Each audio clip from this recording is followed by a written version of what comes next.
4 راوی جو کمال درجے کے ثقہ ہیں ان میں سے ایک زائدہ ابن قدامہ بھی ہیں۔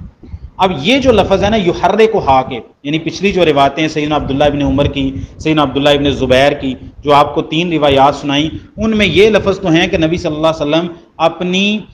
سبابہ انگلی کو کھڑا کرتے، اشارہ کرتے، دعا کے وقت، تشہد کے وقت، لیکن ان میں حرکت دینے کا لفظ نہیں ہے، بلکہ ایک روایت میں ہے لا یحرکھا، آپ صلی اللہ علیہ وسلم اس کو حرکت نہیں دیتے تھے۔ لیکن جو وائل ابن حجر رضی اللہ تعالیٰ عنہ والی روایت ہے سنن نسائی میں، مسند احمد میں، صحیح ابن خزیمہ میں، صحیح ابن حبان میں، اور اس کی سند بھی صحیح ہے، کیونکہ زائدہ بن قدامہ جو ہیں امام احمد فرماتے ہیں 4 اعلیٰ درجہ کے ثقہ راویوں میں سے ایک ہیں، اور عاصم بن کلیب سے یہ بیان کر رہے ہیں۔ یہ کہتے ہیں کہ یحرکھا، نبی صلی اللہ علیہ وسلم جو انہوں نے روایت بیان کی وائل ابن حجر سے، وائل ابن حجر نے دیکھا کہ نبی صلی اللہ علیہ وسلم صرف سبابہ انگلی کو اٹھاتے نہیں تھے، اشارہ نہیں کرتے تھے، بلکہ نبی صلی اللہ علیہ وسلم اس کو حرکت بھی دیتے تھے، یحرکھا یدعو بہا، اس کو حرکت دیتے تھے دعا کے وقت جب نبی صلی اللہ علیہ وسلم تشہد میں بیٹھتے تھے۔ اب ان دونوں روایتوں کو جمع کیا جائے تو یہ بات تو تمام اہل علم کے ہاں اتفاقی ہے کہ جب آپ تشہد میں بیٹھیں گے تو پھر شہادت کی انگلی کو اٹھائیں گے۔ یہ جو اٹھا دینا ہے نا، اس کو کہتے ہیں اشارہ۔ اب دوسری بات کہ اس کو ہلاتے رہنا ہے، وہ وائل ابن حجر والی روایت میں ہے، جس کو زائدہ ابن قدامہ نے عاصم ابن کلیب سے باقی راویوں کی نسبت یہ لفظ بیان کیے ہیں یحرکھا کہ نبی صلی اللہ علیہ وسلم اس کو حرکت بھی دیتے تھے۔ اب اس کی سند بھی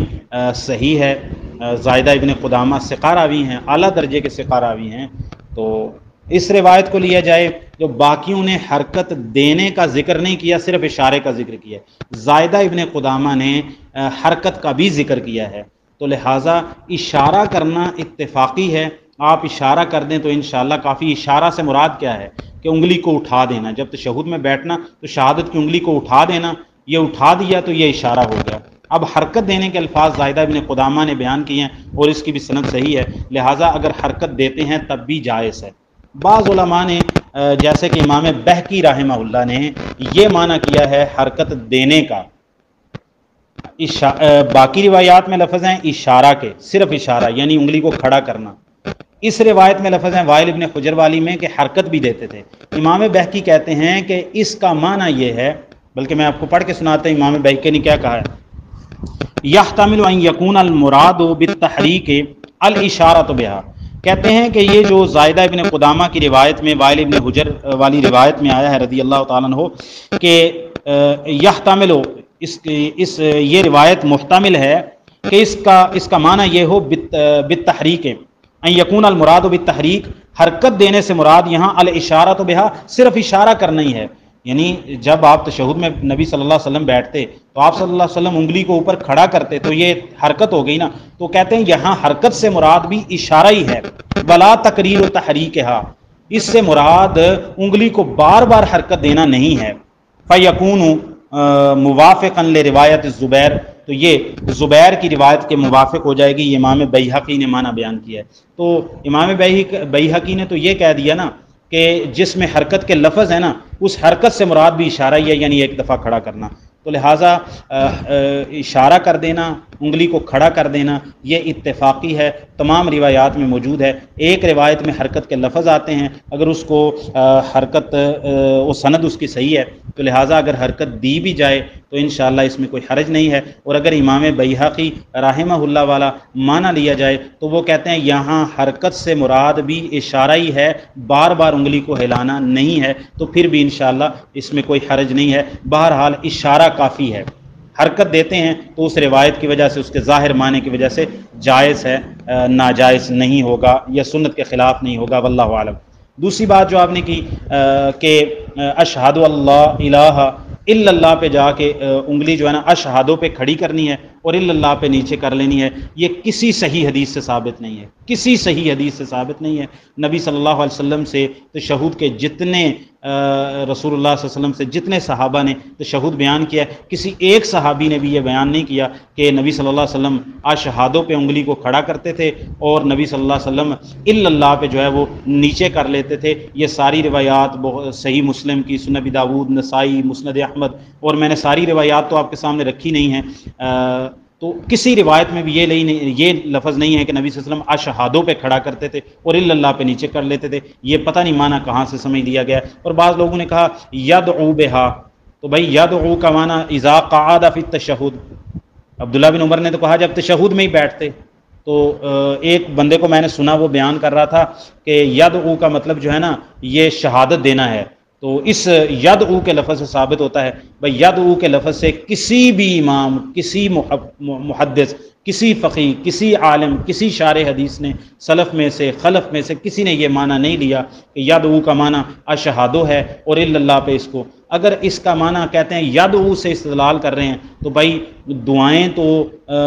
درود ابراہیم کے بعد زیادہ شروع ہوتی ہیں، تو پھر درود ابراہیم کے بعد اس کو انگلی کو اٹھانا چاہیے اگر یدعو دعا کرنے سے آپ کا معنی ہے۔ حالانکہ دعا کا معنی یہی ہے کہ تشہد میں پڑھی ہی جو دعائیں جاتی ہیں تحیات للہ سے ہی دعائیں شروع ہو جاتی ہیں، اور اس کے بعد درود ابراہیم وہ بھی دعائیہ ہی ہے نا، اس کے بعد جو ہے وہ آگے جو بندہ اپنے لیے دعائیں مانگتا ہے وہ ساری دعائیں ہیں۔ تو لہٰذا سارے تشہد میں شروع سے لے کر آخر تک، پہلا تشہد یا آخری ہو، شروع سے لے کر آخر تک اپنی انگلی کو اٹھا کے رکھنا یہ اشارہ ہے۔ حرکت دینا ایک روایت سے ثابت ہوتا ہے، اور امام بہقی کہتے ہیں حرکت دینے اور اشارہ دینے کا معنی ایک ہے۔ حرکت دینے کا مطلب جو ہے یہاں پر بار بار ہلانا نہیں ہے، لیکن یہ جو کہا گیا کہ بھائی اشہادوں پہ کھڑا کرو یہ کسی صحیح حدیث سے ثابت نہیں۔ اور جو کہتے ہیں دعا بہا، یدعو بہا، تو بھائی دعائیں تو پھر جب تک دعائیں ہیں وہ درود ابراہیم کے بعد دعائیں زیادہ شروع ہو جاتی ہیں، تو پھر اس وقت انگلی کو کھڑا کرنا چاہیے۔ تو لہٰذا یہ دعا کے لفظ سے اشہادوں کا استدلال کرنا بالکل باطل ہے۔ السلام علیکم ورحمۃ اللہ۔